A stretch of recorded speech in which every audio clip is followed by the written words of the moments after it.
Hi, I'm Darrin Peppard. Welcome to the Leaning into Leadership podcast, the podcast dedicated to today's hardworking leader. Join me every Sunday for leadership insight, inspiration, and a little pep talk to keep you rolling down your road to awesome. Hey, my friends, welcome into episode number 69 of the Leaning into Leadership podcast. My guest on the show today is Jed Dearybury. Let me tell you about Jed. He began his education career in 2001. He's been featured in GQ magazine as the Male Leader of the Year. He met President Obama as the South Carolina honoree of the Presidential Award for Excellence in Math and Science Teaching. And he was named a top 5 finalist for the South Carolina Teacher of the Year. Since leaving the second grade as a teacher in 2015, he's been leading professional development across the country and training the next generation of educators through his teaching in higher ed. He is a multiple-time published author and an expert on play and the neuroscience behind it. Jed and I had an amazing conversation, and you're going to hear it right on the other side of this message from the sponsor of today's episode, Peer-Driven PD. Hey leaders, teachers and administrators don't always see eye to eye, so it might surprise you that over 86% of teachers and administrators agree that we need more full-time classroom teachers leading our professional development. That's where my friends at Peer-Driven PD come in. Peer-Driven PD finds some of the best teachers in the country and documents their instructional strategies that work in real classrooms every day. And then they make the content available to schools everywhere. It's kind of like a masterclass, but for teachers. Imagine that. Your teachers are learning from other amazing teachers who, just like them, are gifted and passionate about driving student achievement. And if you've got your own superstar teachers who deserve some exposure, Peer-Driven PD will visit your campus and film your own teachers doing what they do best and share it on the platform for their colleagues and everyone else to see. What a huge morale boost that can be for a district. And just so you know, Mike Alpert, who's the company's founder, has been a guest on this very podcast. Check out episode 49. Mike's a former teacher and administrator who has worked with schools from coast to coast. He really understands the need for engaging PD that teachers will appreciate. Look, I've seen this work firsthand. It's unique, it's interesting, and it's just what you need if your teachers want more out of their professional development. Visit peerdrivenpd.com to request a quote. Tell them the Leaning into Leadership podcast sent you, and they'll give you a free trial access so you can check out all of their content and decide for yourself. As well, they'll give you an additional 10% off your first year's subscription simply for mentioning the Leaning into Leadership podcast. Go to peerdrivenpd.com today. Again, that's peerdrivenpd.com. Hey friends, April is Autism Awareness and Acceptance Month. And here at Road to Awesome, we're really excited to share a brand new children's book titled I'm Autistic and I'm Awesome. I'm Autistic and I'm Awesome is an illustrated children's book that celebrates the uniqueness of our children on the autism spectrum. Families and friends can use this book to come together, share their experiences, and celebrate the superpowers gifted to their children as they make and navigate their own world. This book is for everyone, families, parents, siblings, and friends who cherish their relationship with someone who is autistic and awesome.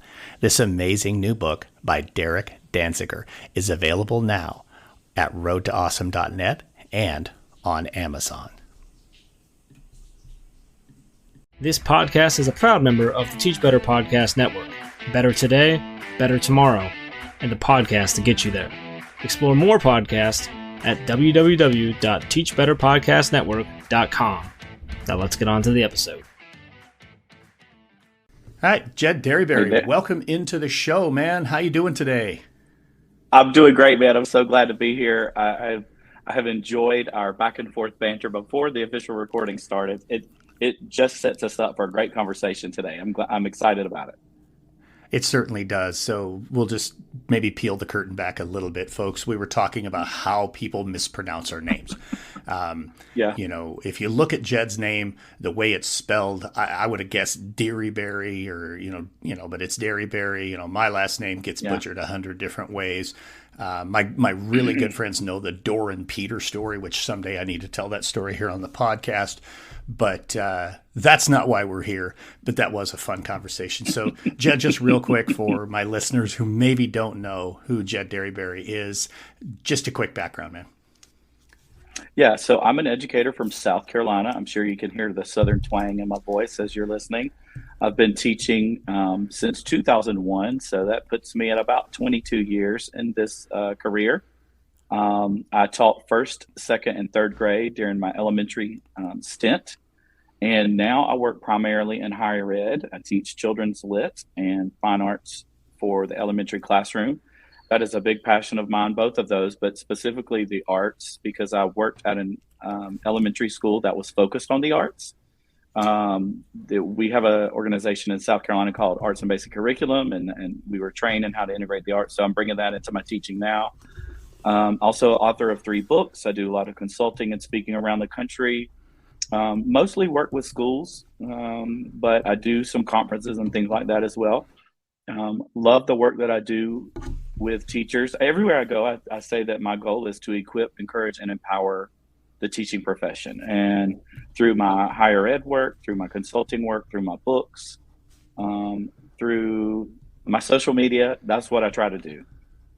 When I'm not doing teachery things, I spend lots of time reading. I have a hashtag, Jed Reads. If you look that up on any social media platform, you'll see every book that I've read for about the last 4 years. But I've not always been an avid reader, so I love helping other people find a passion for reading. There's a great story about how I became a reader. Maybe we can get into that too for sometime in the Absolutely. podcast. Yeah, I'd love that. And, for those who can't see you, you're actually in a bookstore too. So that just I am takes it a little bit deeper, right? Just hashtag Jed Reads, hashtag Jed's in a bookstore. So Jed lives in a bookstore.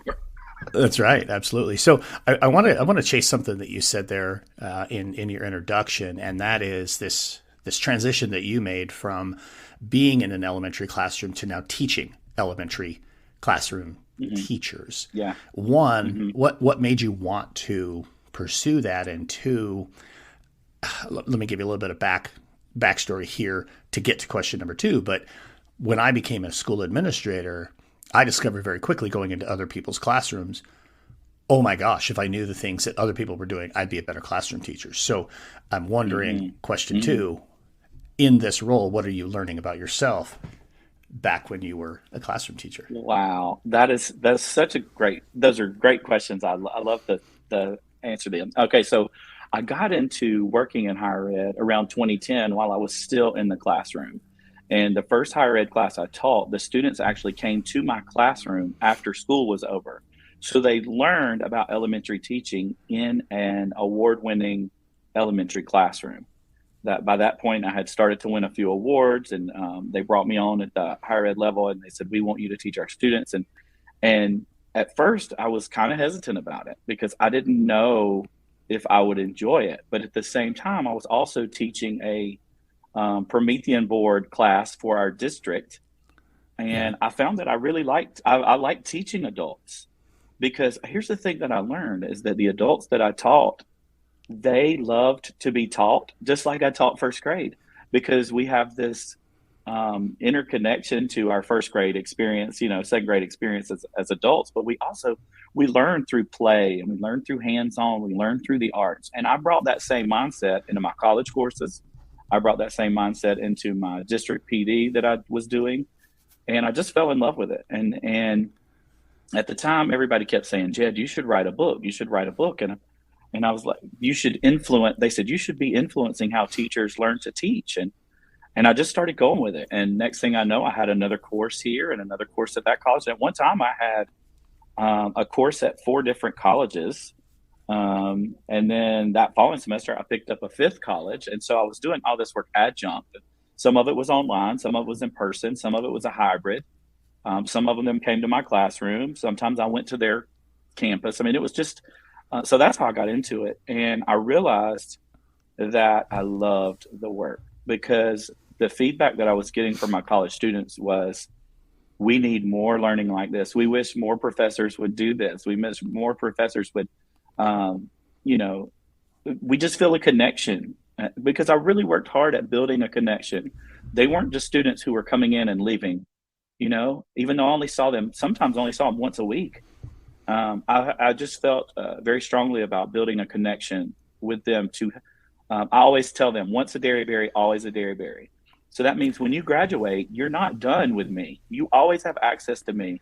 You always, if you get in a classroom and you need a fun idea, if you have something goes wrong and you need a hand, some insight, some wisdom, I'm their teacher. I'm connected with them for life. I'm invested. And so that's how I got into it. What am I learning about myself through this process? 90% of what I was doing in those first 5 years was trash, and I wish I could redo it. I mean, I think, you know, I fell in line with so many of the things that I was taught in college. And, you know, because that's all we knew. You know, we only Right. knew behavior charts, and we only knew direct instruction. And we only, you know, those were the things that I was taught in the late 90s about being a teacher. And what I'm trying to do in this role now is help show students who are going to be teachers and those of us who are still in the field that there is a different way, and it's more fun, and I think it's more impactful, the way that I'm doing things now versus those first 4 years. Although, you know, if you ask any of the students I had those first 4 years, they loved the classroom. I had a piano in my classroom. Yeah. We sang and danced every day to songs that we made up. There was lots of arts, but it was different then. I was doing things based on just because it felt right and not what I knew was right. And now that I know the neuroscience behind some of these things and know the power of the relationship in these things, it feels much more intentional. And I feel like the growth for me and my students is a lot different now than it was those first, 4 or 5 years. I want to come back to the neuroscience stuff here in just a minute, but you said something in there that I want to maybe go a little bit further with, and that's, you made me reflect as you were talking about working with those teachers and what they would tell you and how it, had you reflect on your first 4 or 5 years in the classroom. It made me reflect on going through my doctorate program, and there were a handful of different people that we had as instructors in our doctorate program. And some of them were practicing superintendents or, practicing district level administrators. But then there were a few who really had never been a school leader. There was one guy, and this is the one that just jumps to mind and always jumps to mind when this type of a topic comes forward. Really, really good guy, but so heavily just steeped in theory. He was a summer school principal for 1 year, one summer. So like 2.5 hot minutes, he was, an administrator, and working with, all of these people in my cohort who were building principals, district level leaders, that type of thing. And I found a real struggle in learning from somebody only bringing theory to the table. Mm-hmm. And I think that contributes to what you're saying. Those first 4 years in the classroom, I was the same way. I remember my first 2 years in the classroom, I was like, now what? Here's your keys. Good luck. Holy cow! I think most of anything in teacher school. Yeah. Right. Yeah. Well, because the knowledge versus the application is so the vast. It's just vast. It's a gully. It's the Grand Canyon, if you will. Your college years are on one side of the Grand Canyon, and your application of that is on the other side. And when you go into your classroom for the first time, it is so overwhelming. It takes years to really find your footing as a teacher. Now, I know that some people might listen to this and say, oh, well, then I don't want my kid to have a first-year teacher. Yes, you do. You absolutely want your kid to have a first-year teacher, because here's the thing. They don't know what they don't know, and they're going to try every single thing they can to be the best person they can for your child. I know it, because they're trying to keep swimming. They're trying to float, so they're going to do whatever it takes. So don't think less of first year teachers, but do know that it is a learning process, this job. And, I tell my students that when they get in there, they're going to have to forget a lot of what they learned in college. at first, because what you learn in college is basically what we learn in content, how to deliver content, right? Right. One of the things I think that we miss in our higher ed programs is the human aspect of what we're doing. We miss that. I think there needs to be more psychology and more humanity. And you know what? We mentioned this earlier. There needs to be more neuroscience. I asked teachers across the country about their neuroscience education. How much neuroscience have you had? And I would say usually out of 1,000 people, there might be one out of 1,000 right. that had a neuroscience course, and that's does our number my one child part psychology class count? Because if it does, then no I can say yes. But way. I don't think that. I didn't figure that it did. That is just a snippet of the iceberg. Just back at the beginning of December, I did a workshop where we made a little diagram of a brain on a shower cap. And I helped teachers understand the frontal lobe, parietal lobe, and all those different parts of the brain. And we talked about what each one did, but we did it in a fun way. We drew it on a shower cap, and we blew up a balloon, put the shower cap on the balloon, and then we drew on the shower cap. And it was silly, but I guarantee they remember those major parts of the brain and some of the different functions. But anyway, back to your topic, specifically like some things that I learned. And I want to say this so everybody here is that, those first few years, sometimes you think you know everything. I don't know everything. And every day is a new learning experience. And every classroom I walk in, even if it's the worst teacher I've ever been in the classroom, there's something in there that I can learn. And that's why I love the consulting work I do. I go in and out of classrooms around the country. I'm learning more now about teaching, even 20-something years in. I'm learning more now than I ever did. And I think that's an important aspect for all of us, is to remain teachable. Don't ever think that you're the expert. There's always something else that you can learn. Oh, I love that. That's super powerful. And you're right. I mean, I'll be honest with you, same kind of thing. I'm in classrooms all over the country too. And first off, it's really empowering.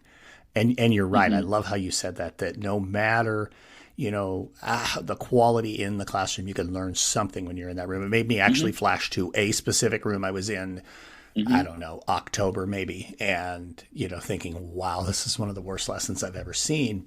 But, as the consultant and as the person who's coaching that leadership team, when we stepped out of the room, I had to be ready for, okay, tell me a positive that you found in that classroom. And I had found a couple, to be honest with you, there were a couple positives there. But it's very interesting going in a lot of classrooms and getting to see so many great things. And it also, well, you can hear it in my voice. It gets me fired up. It gets me really excited. Yeah. So it does. I want to go to, I want to go to the neuroscience a little bit deeper. Your book, The Playful Classroom, really gets deep into this and the neuroscience behind play. So I don't know that I have a specific question. I just want to just lob that softball over to you and let you run with the neuroscience of play and what maybe the listeners really need to know about that topic. Well, it's a loaded topic, and in that there's lots in that topic. Not that it's controversial, but it is. When I think about the perception of what it means to play in the classroom, play is often looked at as free time. Play is looked at as something we do when we're done with the hard work. Play is viewed as a fluff by some people. Play is viewed as just for children by some people. But when you start to look at what happens in our brain when we play, how we get lost in the flow and time seems to stand still, and the subconscious of our brain starts to work on problems and solutions that we didn't even know we had. And then all of a sudden, have you ever been in the shower, Darrin, and had a great idea? And you're like, oh, where'd that idea come Constantly. from? You're like, where did that come from, right? And it's like, oh, that's a great idea. It's because the subconscious of your brain was working on that. And when you got in that shower, you got in that moment where you let everything go, and the idea came. That's what play does for us. So we can take that moment. I know we talk a lot about Finland Finland, they have, 15-minute breaks every hour just to run around, play. But also because they realize what that's doing for the brain. It's rejuvenating the brain. It kills me to think about our high school students starting class at 8 o'clock in the morning, not finishing till 3 o'clock. And all they got was a 30-minute lunch period. Yeah. That is ridiculous amount of strain on the brain at an age where the brain is not even fully developed. It needs those breaks. It needs those times. And so in the idea of the playful classroom is that you're going to also bring that play into the content and learning, so that while you're learning, you are playing at the same time. And if you're doing those things at the same time, it's storing those memories in different parts of your brain, so that it's called the part of your brain that calls up that information when you're not thinking. It's called the default mode network. It's because your brain goes into default mode and it's working back there. And that's where the ideas come from. That's how we're able to solve problems and find solutions that we need. There's a great book that we read during the writing of our own book. It's called The Playful Mindset. It's by Dr. Anthony DeBenedict, and he is a medical doctor. He is not an educator. And he talks about the medical effects of playfulness on our bodies and how it helps our brain to heal itself. It can heal from trauma. Its neuroplasticity kicks in, so that it literally is able to rewire the way that you think, the way that you connect with others. And a big thing that he talks about in the book is the ability to increase one's sociability. And if there's ever been a time where we need to have strong sociability skills, it's now. The internet is taking some of that away from us, because the only way we know how to interact with each other is in a screen or in a chat room or on a blog post or the Facebook comment. Have you ever gone and just looked at some of Facebook comments on news articles? It's terrifying. It's terrifying that is our. It's terrifying that's our ability to be sociable. Bringing play into not only into our learning spaces, but into our lives. It increases all of that. The neurotransmitters that are released when you are playing, all of the feel-good ones, serotonin, dopamine, catecholamines, norepinephrine, anandamide, all of those are released and help us. And I don't know if this will embarrass you, Darrin, but serotonin has it has a really added benefit to the body that a lot of people don't know about it. But it's good for your digestion. So serotonin, it helps you poop, Darrin. It helps you poop. Hey, there you go. There you go. And I talk about that. I talk about that on every podcast that I've ever been on, or anytime I talk about this book, because, man, if you're constipated, you're not happy. If everything's working like it's supposed to be, you're happy. You're in a better mood, right? It's the same thing. Yeah. I mean, it's the same thing for our students in our classrooms. If all of those feel-good chemicals are released, students are in a better mood. They're able to put aside the things that are troubling them. They're able to connect and work with each other. It builds community. It builds the relationships. It's just a powerful way of living and teaching that I wish more of us could grasp, because unfortunately the testing culture has scared us away from play. Oh, I've got to teach such rigor. But what they don't realize is play is rigorous. It is rigorous. Whether you are teaching about the American Revolution through a play, if you're learning about the cell through baking cookies and decorating them, it is rigorous, and it sticks. And here's the part that I think people forget, is that it sticks in our brain. I will ask you, how did you learn your ABCs, Darrin? Do you remember? Probably through a song. You remember learning through a song? Through a song. Yeah. Guess what? Music, singing is a type of play. And every one of us, I'm singing the song in my head now too. Yeah, you're singing in your head right now. The song is running through my head. Yes. Yeah, of course it is. It is everybody who's listening. We're all singing it right now. Yeah. Right. It's because that's a nationwide sing-along.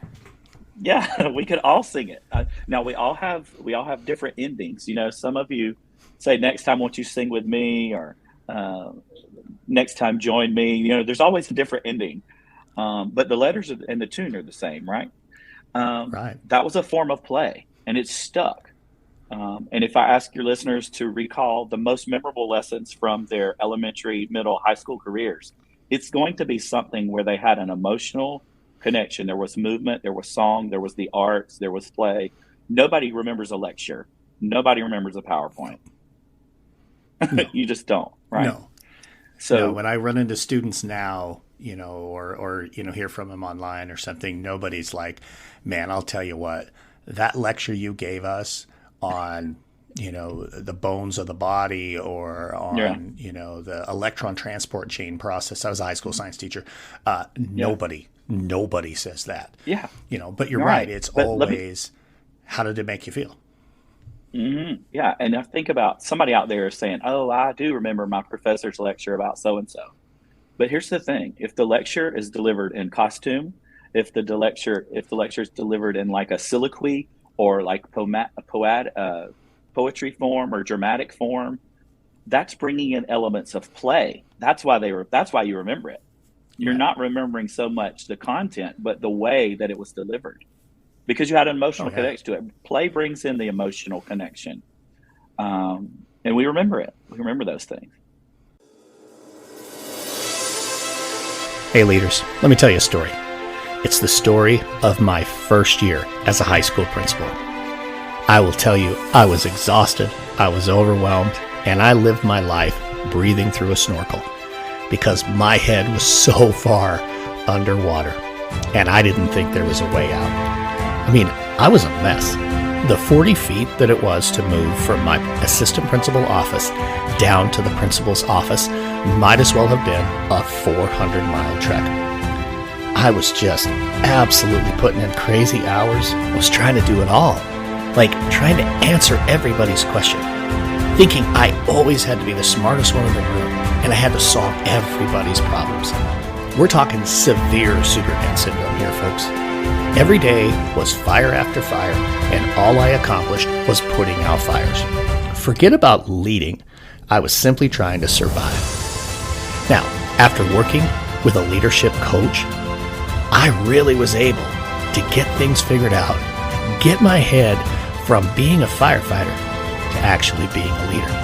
But it took work, and I discovered some things that really mattered. And that's why I've created Walk in Your Purpose, 5 mindsets to level up your leadership, a free ebook that you can have today at no cost. Just go to walkinyourpurpose.roadtoawesome.net/ebook to download your free copy. Again, that's walkinyourpurpose.roadtoawesome.net/ebook. It's time for you to walk in your purpose, to find joy in your job, and to be the leader you always knew that you could be. So we're talking about activities that make you poop here on Leaning Into Leadership podcast. And we're talking a little bit about, some things that connect to how we use play and how really we should be taking a look at what's happening in our classrooms each and every day. And now, as an elementary based individual, Jed, I'm going to ask you to talk to me, the secondary only guy. I was a middle school classroom teacher, and then I was a high school teacher, high school administrator, superintendent, that ran the gamut. But you mentioned, high school, we go from 8 to 3, they get a half-hour lunch. If you had the opportunity, or maybe you just have a suggestion for high school administrators, what do we do differently? How do we incorporate play into the high school classroom so that it isn't just sit and get from 8 to 3? Right. I get that. So the first thing I think is you have to cultivate the environment where that is accepted and encouraged. And the way that you do that is by the materials that you have in the room and the mindset which you approach it. I walk into an elementary classroom, there's going to be Play-Doh, there's going to be markers, there's going to be construction paper. If I walk into a high school classroom, there may not even be a colored pen other than the dry erase expo marker. Right. So I think having some playful materials readily available is part of creating that environment. You can get 50 cans of Play-Doh at Costco for $10, you know, and have that in your Yeah. classroom. And let's say I can't even conceptualize what did you teach? Did you teach science? Did you say Yeah, I that you did. I taught? taught life science. Mm-hmm. So like, let's say you want them to, I don't even know what's in life science. You're studying the earth, maybe a biome of earth. Sure. There you go. Yeah, we can do Quickly, biomes. Yeah. quickly, everybody's got a can of Play-Doh. Sculpt something you might see in an Arctic biome, and boom, there you are. You've invited a moment of play. Now, that could be a springboard that launches into your whole lesson. And because they had that emotional, playful connection at the beginning, they're more in tune with what you're talking about. They're more in tune with the content, and they're connecting everything you say back to their little Play-Doh. Now, if you take it this way, so let's say you got 20 kids in let's say 30, let's be realistic, right? There's 30 kids in your high school classroom. Everybody sculpted something everybody for 5 minutes sculpted what they might see in an Arctic biome. And then you take 2 more minutes where you turn and talk to your neighbor and they talk about what they sculpted, why they sculpted it, what they know about it. And so, like, if the person next to me read a book about an Arctic fox and they sculpted an Arctic fox, and I've never heard of an Arctic fox, then I'm suddenly not learning just from you. I'm also learning from my peers. And it happened naturally through conversation, sociability, while we were playing with Play-Doh. And those are skills and content that I need, you need. And then at the heart of it, you could, as a teacher, you can also be very specific about what they are playing and doing. Like if you had something very specific that you need them to learn about the Arctic biome, or some other area of content, then you sculpt something very specifically, or you have markers where they doodle. I do something called Map-a-Doodle, where I ask you to, it's kind of like Sketchnote, but Sketchnote sometimes feels a little intimidating to people, especially if you've seen, Sylvia Duckworth's You draw Sketchnote. like me. Yeah. So I do something called Map-a-Doodle. It's like, while I am talking about X topic, by the end of it, I want you to have 5 doodles that represents what I was talking about. So then it turns that lecture into a listen and doodle instead of just let me take notes. And what you're doing is they're still taking notes, but then you're connecting to that right side of their brain where the words and the visuals are coming together. So you're really working on that whole brain. I'm listening to your words and then I'm computing, what does that look like? Putting it over to the right side of my brain and doodling a picture. It doesn't have to be perfect. I show them examples of some of my Map-a-Doodles and they're hideous. Now, some of mine are good. I've gotten better over the years, but I'm really good friends with Carrie Bauckham. I don't know if you know her. She does something called Doodle and Chat. If you don't know her, look her up, and all of you should be watching Doodle and Chat. But send her a message and tell her you want to be a guest on a Doodle and Chat, and she talks with you just like we're doing. And at the end of the chat, she has doodled her way through our chat. So she's made this really cute sketch note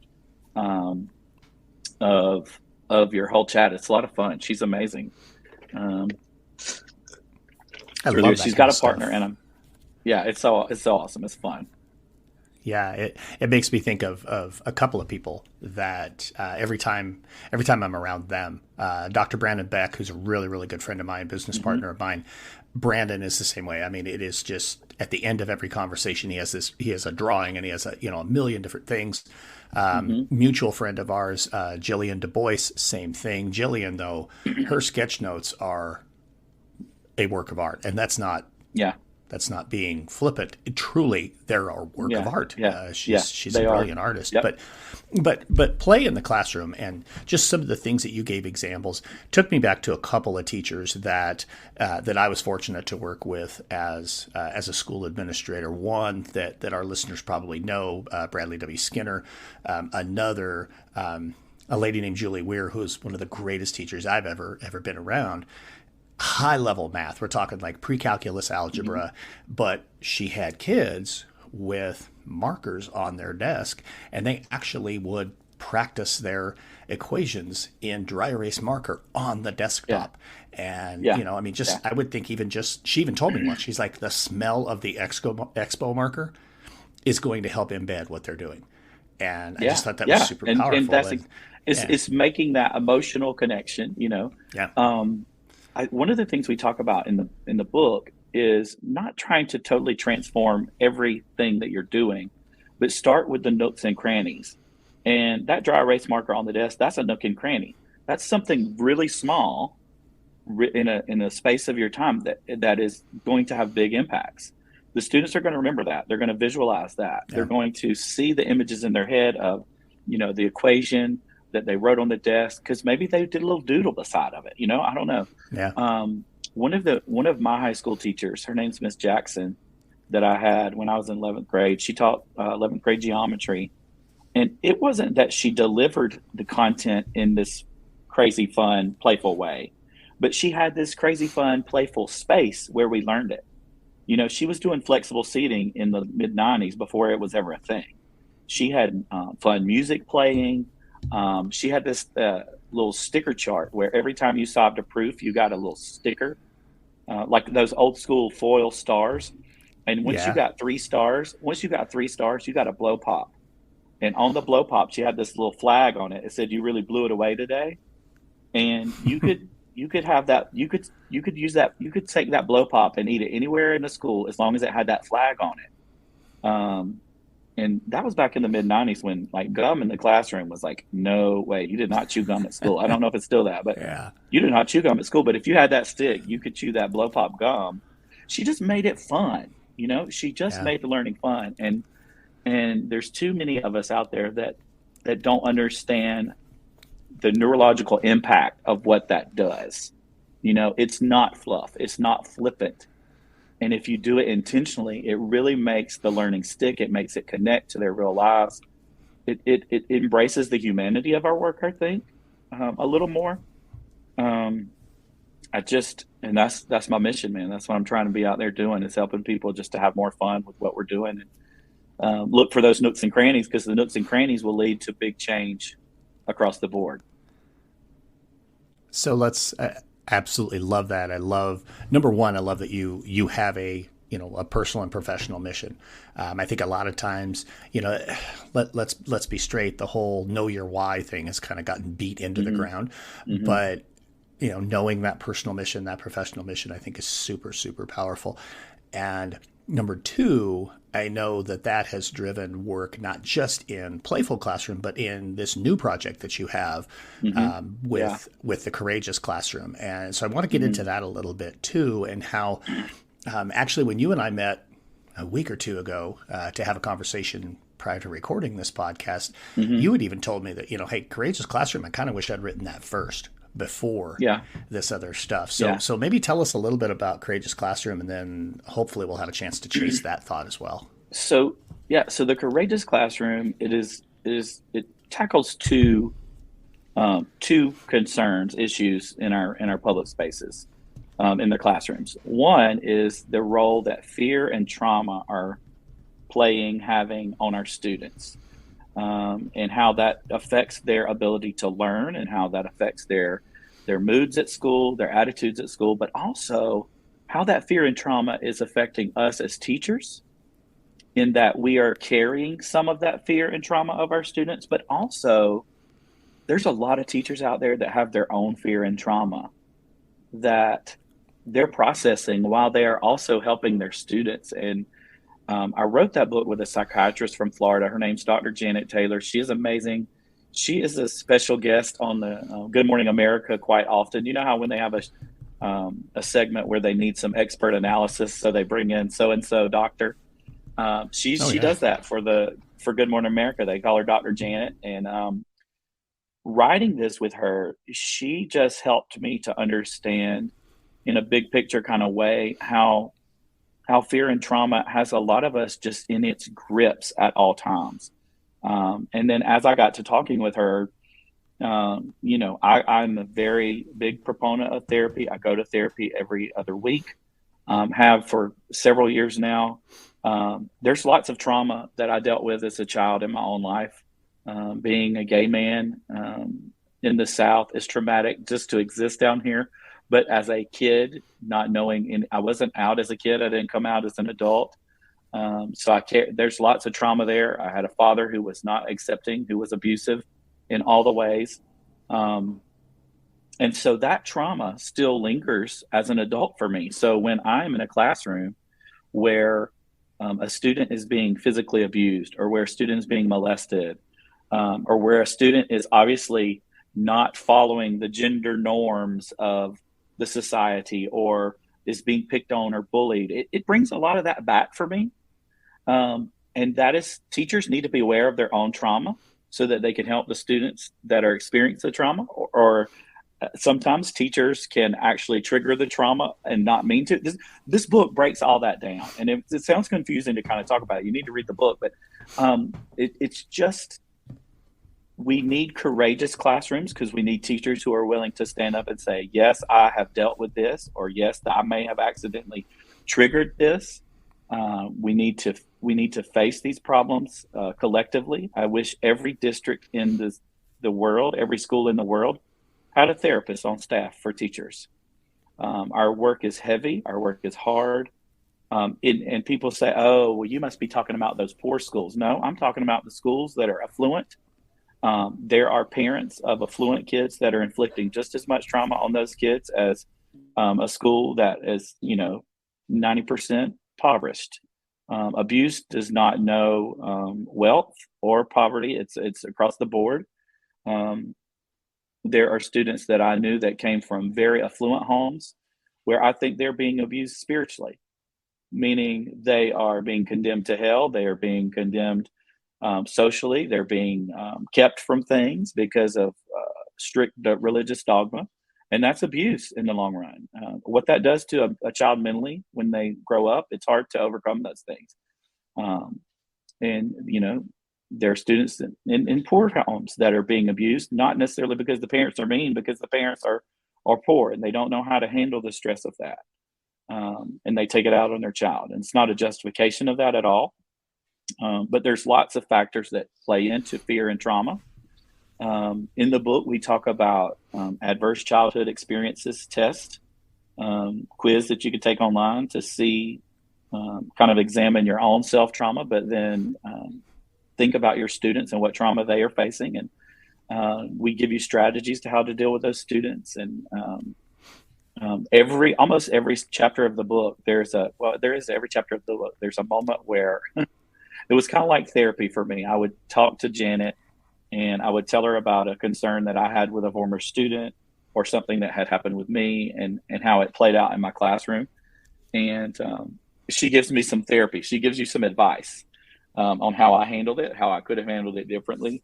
I think that's one of the most powerful parts of the book, because it will be like you are laying on a couch with a therapist, getting some advice about teaching and how to help your students. So it's a great book. The reason I wish I would have written it first is because I think that a big piece of the healing of trauma is inviting play into our spaces, because play is what helps us to rewire our brain, to form new memories, to form new connections. And it helps us to heal some of that past. And I wish that I would have written that first, because I think play is the answer to that. And play comes in many forms. It can be reading, it can be art, it can be sports, it can be walking around your neighborhood, it can be organizing a closet, it can be admiring your pen collection. Play is in many different forms and ways. So I wish I would have written this book first, because I think the answer to the trauma is more playful and teaching and playful living. That's really powerful. And it makes me think too, in addition to, we've always owned our own, trauma and stresses and those types of things. And then there's this collective trauma that all of us experienced, in the last, 2.5, 3 years. Absolutely. That I think a lot of people have not necessarily worked through or processed well. It kind of goes back to some of, what you talk about with just the way that we lash out on social media and some of the negative comments and, the loss or the death of appropriate discourse between human beings. But focusing on our teachers, I think that's something that's really powerful for our schools, for our school leaders to really keep in mind, that in many cases, and I know we're worried about, a nationwide teacher shortage and, people just stepping away, even outside of the teaching profession, just, work in general. People are saying, hey, I got to do something different. And I think a lot of that is a response to those particular traumas and, different experiences all, done in different ways.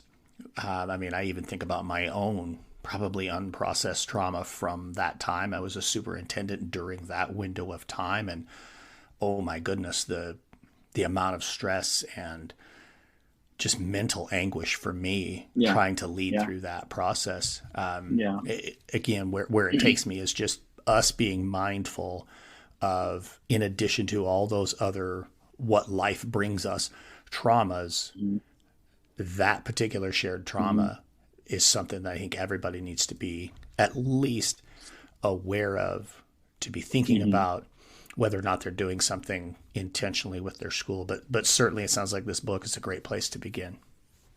It is. I think so. And it came out in the summer of 21. So we wrote most of it, in the thick of the pandemic of 2020. Now that I look back on it, I wish we talk about the pandemic, and I wish we would have talked about more about the collective trauma of it. But I think at that time we didn't even know the depth of the collective trauma because we were still in it. We were still in the midst of it. Right. But, I think, we all experienced the pandemic very differently. But the one thing that we all got out of the pandemic, traumatic wise, is how fragile the entire world is, and how in a moment it could all go off the rails. And that was traumatic, I think, for all of us, regardless of whether you experienced the pandemic in a, 5,000 square foot house or a 800 square foot apartment. You experienced the fragility of our world, and that's traumatic. And it happened so quickly one time. Could it happen again? It's put us all on edge. And teachers, I wish that our country would understand. Teachers, we are the first line of defense for the trauma. And I know people say, oh, well, our job is to teach content, teach curriculum, but you can't teach people. You can't teach people who are carrying this trauma. There are neuro blocks in your brain that prohibit the learning from resting and from sticking. If you have these things going on in your life, your basic needs, if you don't have food, water, shelter, safety, you are not able to learn at the same way those other students. And we as teachers, we have to be more aware of trauma, what it's doing to our students, and how we can be the first line of defense. So that, I know some teachers who, they trigger trauma, and some of them do it on purpose. Some of them do it on purpose. I worked with a lady. I worked with a lady one time. She was triggered all the time, and she would trigger other children and set them off. And it used to drive me insane. I was like, this lady, this is horrible. And it just, we have to be aware. What we do is so much more than reading, writing, math, science, social studies. It is so much more. I want it to be I just want it to be content, but it can't be because of the humanity of us. We have, every student that we have has a different story. They have a different brain. They have a different way of learning. They have different talents to show off that learning. It kills me when we have one type of assessment, fill in these bubbles, fill in the blanks. And that's good for one kind of student, but the other student could have wrote a screenplay about the learning, or they could have created one hell of a diorama, but we don't offer those options. All of my work, I try to focus it on the humanity of what we're doing more than the content of what I'm doing. I think the human piece is what's so vital to our work. And all three books focus on that. Two of them specifically with teaching. And then the third one, The Playful Life, focuses on, our wellness as human beings, and how that can affect our lives, whether we're teachers and whether we're pastors, whether we manage a bookstore, run a coffee shop, whatever we do. I like to focus on the human piece.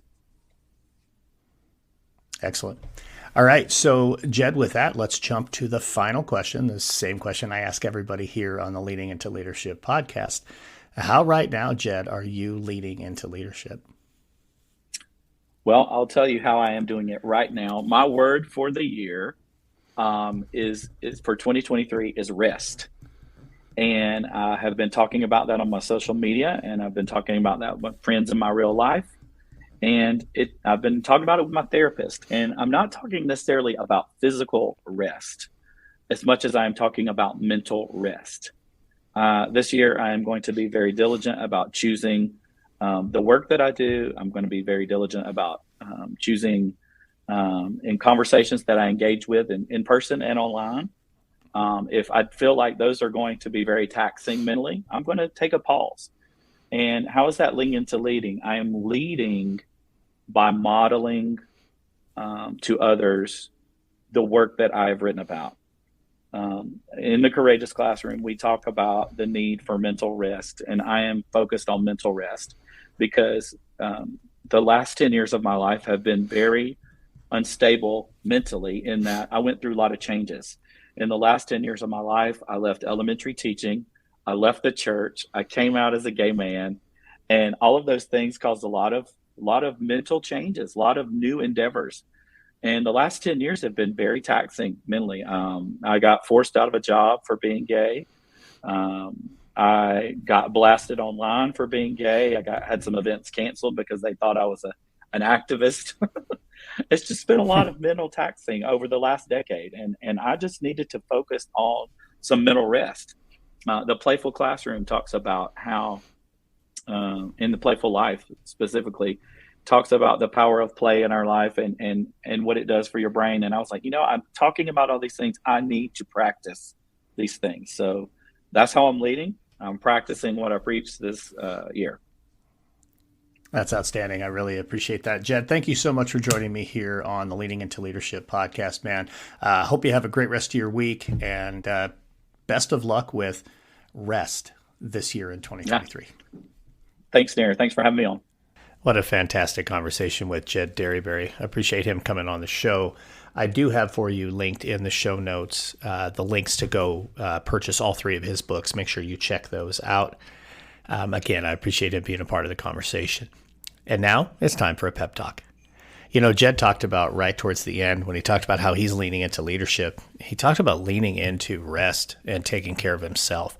And I think that's an important lesson for each and every one of us, to just simply remember that we need to take care of ourselves and that we can't pour into anyone's cup when our cup is empty. I appreciated how he talked about modeling that, taking mental rest and taking the physical rest as well. It's crucial, folks. Make sure you're taking care of yourself. I mean, at this time of the year, it's really easy to get run down. You can kind of see the finish line out there. It's not too far away, but we can easily get ourselves overwhelmed and exhausted at this time. So please make sure you're taking care of yourself. That is your pep talk for this week. Thank you for joining me on Leaning into Leadership. Get out there. Have a Road to Awesome day.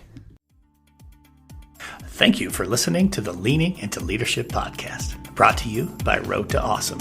Don't forget, click subscribe, give a review, and share this with somebody who might also enjoy leaning into leadership.